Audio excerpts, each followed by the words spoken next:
Good morning. I have the great honor today to speak on behalf of the first responders to this response. And I want to start by acknowledging the families. Colonel Pinchason said it way better than I can today, but our thoughts, prayers, and condolences are with you, especially during this week. To Governor Moore, to Secretary Wiedefeld, to Mayor Scott, and all of our senators and congressmen and state elected officials and county elected officials and city officials and your staffs. Thank you for the tremendous support you provided Unified Command during this response. Coming together in a bipartisan way to support the Unified Command, to visit the members of the Unified Command, to see what they were doing, to understand the work that they were accomplishing. We truly appreciate what you did. And we also appreciate what you did that we couldn't do. Your work behind the scenes to support the victims, the businesses, the members of the maritime community that were impacted by this event.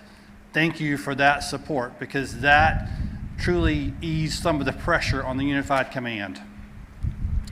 To the more than 1,500 first responders from 55 agencies and organizations who responded to this event and were part of Unified Command, thank you from the bottom of my heart for your hard work, your incredible dedication that you displayed throughout the response. What you accomplished recovering the victims, removing the bridge debris, opening alternate channels, removing the ship, and restoring the Port of Baltimore was simply amazing and serves as a testament of power to the unity of effort. There's no single entity that can respond to an event like this by themselves. No entity has the authority or the resources to do this by themselves. You have to do this together. And the Unified Command represents that opportunity to do that together. And I'm so proud of that unity of effort you displayed. You accomplished things on a timeline that no one was imagined was possible. You removed thousands of tons of steel and concrete from the waterway and recovered the victims and reopened the Port of Baltimore in a time that no one thought was imaginable. I want to say a special thank you to a handful of individuals who worked tirelessly within Unified Command. They truly led their organizations. These are the real heroes of the Unified Command. Captain Dave O'Connell of the Coast Guard, Colonel S.D. Pinchason of the Army Corps of Engineers, Jeff Donahue of the Maryland Department of Environment, Jim Harkness of the Maryland Transportation Authority, Colonel Roland Butler of the Maryland State Police, and Chris James of Witt O'Brien's. Your leadership, dedication, and willingness to work with others modeled the unity of effort that we so much needed. I truly appreciate everything you did.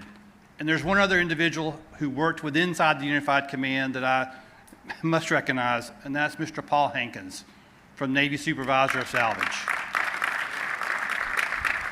I see you out there, Paul.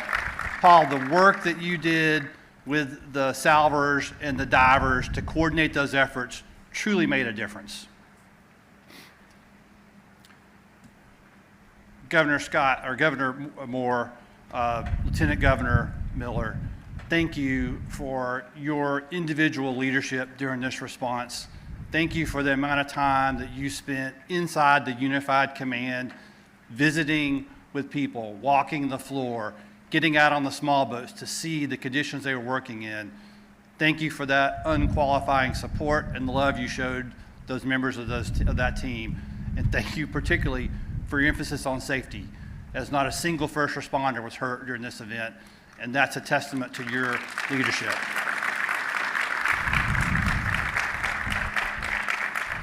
In closing, I want to say a particular word of thanks to the maritime community here in the Port of Baltimore and to the people in the community of Baltimore for your support and patience during this event. You met every possible need we voiced to you. You supported us with cards and letters and heartfelt thanks, visiting Unified Command, bringing service animals to raise people's morale. That level of support truly made a difference in the morale of the first responders, and we can't thank you enough for that. It was truly our privilege to get to serve you. Thank you very much.